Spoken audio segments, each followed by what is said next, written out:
Un tema muy relevante de mucha actualidad es la exposición a campos electromagnéticos. Hablamos de campos magnéticos, campos eléctricos. Exposición que se da tanto en las casas, los hogares, los apartamentos, las casas, las fincas, pero también en la industria, en las empresas. Y que cada vez va a ser más necesario tener una evaluación de riesgos enfocado a la exposición a campos electromagnéticos. En temas de salud, pues todavía no hay muchas conclusiones al respecto. No se sabe si los daños a la salud son muy graves o no. Sin embargo, la OMS mm, ya ha sacado una serie de documentos en cuanto a la exposición, los posibles efectos de ese tipo de radiación no ionizante. El punto es que ya hoy en día hay equipos con sondas que pueden determinar la exposición a campos electromagnéticos.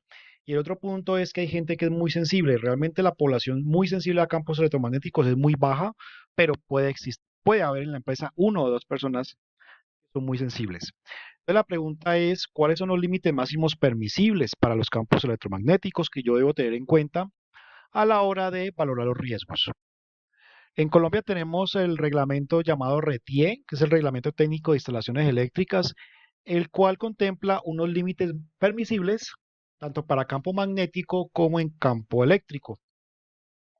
En Colombia está o se estableció un límite máximo permisible de 200 microteslas para campos magnéticos y de 4,16 kilovoltios por metro como campo eléctrico. Ahora bien, estos datos son muy limitados o estos valores son muy limitados dado que yo debo tener en cuenta a la hora de evaluar el riesgo por campos eléctricos y magnéticos cuál es la frecuencia a la cual trabajan los aparatos que emiten esta radiación. Es por eso que es mucho más preciso hablar de frecuencias y según la frecuencia ya establecer cuál es el límite máximo permisible. Entonces, por ejemplo, aquí tenemos una tabla que menciona el intervalo de frecuencias que va entre 10 kilohercios a 1 mega, de 1 mega a 10 megas, de 10 megas a 400 megas, de 400 megas a 2 gigas, entre 2 y 6 gigas y entre 6 y 300 gigas. Por ejemplo, los teléfonos celulares hoy en día trabajan a más de de 2 gigas. Por lo tanto, si voy a evaluar una antena de telefonía celular, pues las frecuencias muy bajas no me van a servir. Hay equipos de medición que sirven para frecuencias bajas y otras ondas que sirven para frecuencias altas.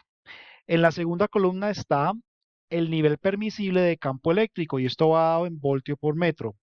La tercera columna viene el valor permisible de la inducción magnética en microteslas y la última que se llama densidad de potencia que viene dada en vatios sobre metro cuadrado. Entonces, para explicar esta tabla que es muy sencilla, pues vamos a tomar como ejemplo esta última fila. Entonces, si hay un puesto de trabajo donde las antenas o los equipos trabajen a unas frecuencias entre 6 y 300 gigas, debo tomar como referencia los límites permisibles que aparecen en esta última fila. Por lo tanto, en estas condiciones de frecuencias, el nivel máximo permisible para campo eléctrico va a ser 1,4 por 10 a la 2 voltios sobre metro. O sea que el resultado que me dé de la sonda del equipo no puede superar este valor. Este será como un nivel de acción, no un límite permisible. Luego viene un nivel de acción de 4,5 por 10 a la menos 1 para inducción magnética en microteslas. Y finalmente la densidad de potencia no debe sobrepasar los 50 vatios por metro cuadrado.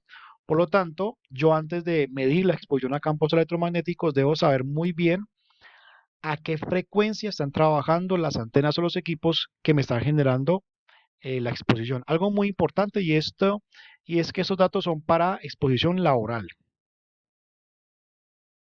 Y eso hay que tenerlo en cuenta porque muchas antenas, por ejemplo, hoy en día hay antenas Wi-Fi que trabajan a 2,4 gigas o router que trabajan a 2,4 gigas o 5 gigas.